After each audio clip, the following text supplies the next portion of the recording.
Snow came down at an angle, sharp and restless, scraping across the empty bus stop like it was trying to erase something. The glass shelter rattled softly in the wind, plastered with melting flakes that blurred the city lights into smears of gold and white. The billionaire sat on the cold metal bench, spine straight out of habit, coat flawless, watch gleaming under a street lamp that buzzed and flickered, like it might give up any second.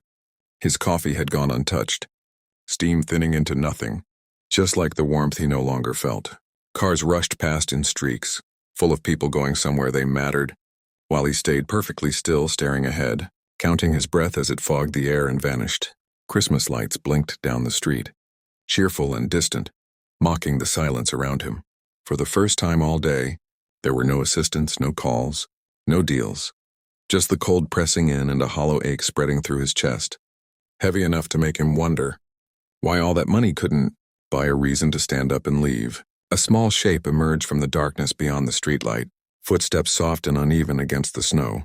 The boy's jacket was too thin for the night, sleeves frayed, hood slipping back to reveal curls damp with melting flakes. He clutched a paper bag like it was something fragile, the handle stretched and tearing under the weight of whatever hope it carried. He stopped a few steps from the bench, staring at the man with wide, searching eyes, as if deciding whether this stranger was safe enough to speak to.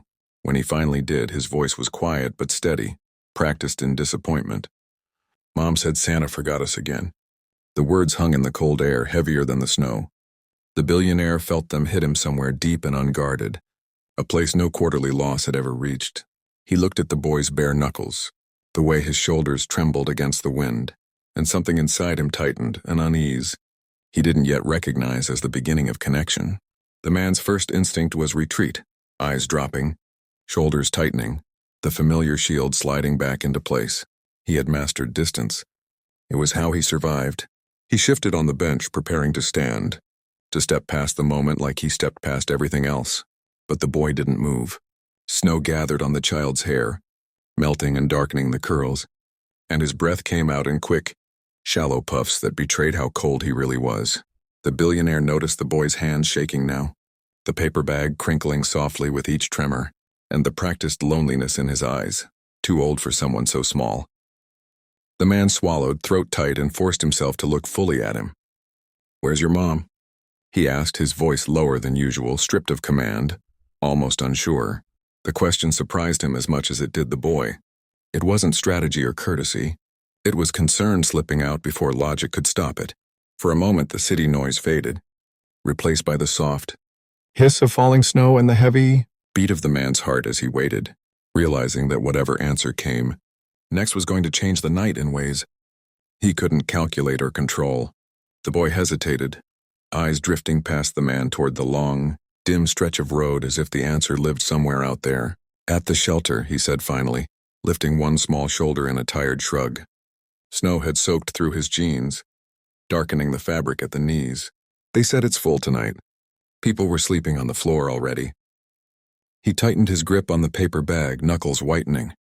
"Mom told me to wait here with her, but she went to ask again." His voice softened when he added, "She said sometimes they make room if you believe hard enough." The billionaire felt something twist at the word believe. He followed the boy's gaze to the bus sign above them, its numbers blinking weakly, then stuttering. The light flickered once, twice before going dark, leaving only the hum of the street lamp in the cold. The boy noticed too. His lips pressed together, hope shrinking behind his eyes, but he didn't cry.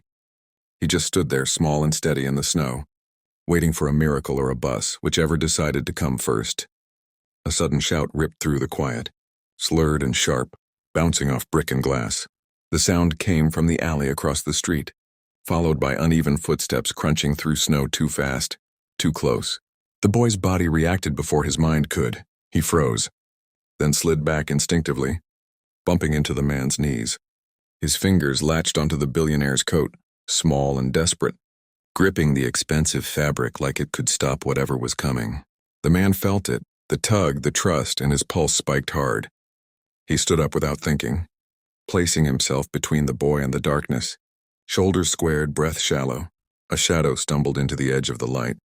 A drunk man muttering curses, eyes wild, scanning for something to take his anger out on. The billionaire's heart hammered, not from fear for himself but from the weight behind him. He hadn't protected anyone in years. For a long, stretched second, the night held its breath. Then the shadow veered away, footsteps fading. Curses swallowed by the snow. The man stayed standing, muscles locked, until silence returned.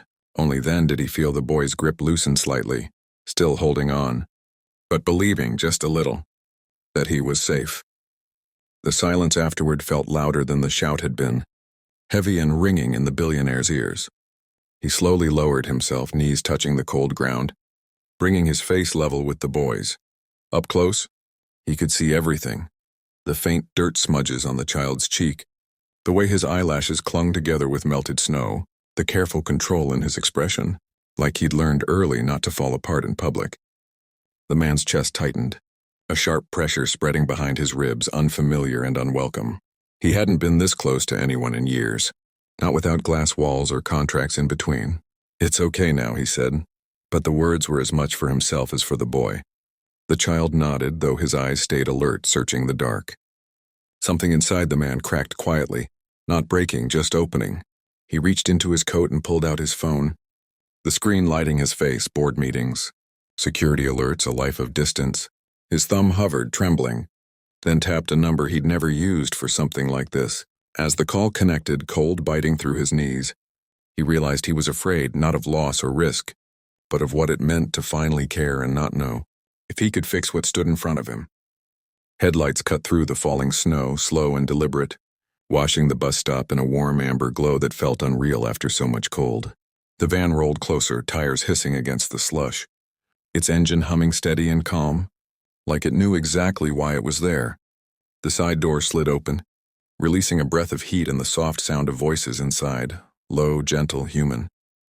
The boy hesitated, fingers tightening again, torn between hope and fear, eyes flicking to the billionaire as if asking permission to believe. The man nodded, a small motion, but it carried everything he couldn't say. He took the paper bag from the boy's numb hands, surprised by how light it was, and held it carefully like a promise. "Go on," he said quietly. "She's waiting." The boy stepped toward the van, then stopped, turning back once more. Snow clung to his lashes, but there was something new in his face now, a cautious spark. The billionaire pressed the bag against his chest and added, softer, "Santa didn't forget. He just needed help tonight." The boy smiled then, small and genuine, and climbed inside. As the door closed and the van pulled away, the warmth lingered in the air, fading slowly, leaving the man standing alone with a full heart and hands that no longer felt empty. The van disappeared into the snowfall, its red taillights shrinking until they became two fading embers swallowed by the night. The billionaire remained where he was, standing in the open air, long after the engine sound dissolved into silence. Snow settled on his shoulders, melting slowly into his coat, the cold finally seeping through, but he didn't move. He sank back onto the bench, the metal biting into him, grounding him in the moment. The bus stop no longer felt empty. The glass still rattled, the street lamp still buzzed. But something had shifted, something invisible yet heavy with meaning. He pressed his palms together, feeling the warmth still trapped there, a ghost of the boy's grip. For years, loneliness had been a quiet companion, predictable and controlled. Tonight it felt disturbed, almost offended. His chest ached, not with loss, but with the strange realization that he'd mattered to someone, if only for a few minutes. Snow continued to fall, soft and relentless, and for the first time that Christmas night, the city felt closer, kinder, like it had leaned in just enough to remind him that emptiness could miss you back once you finally let it go.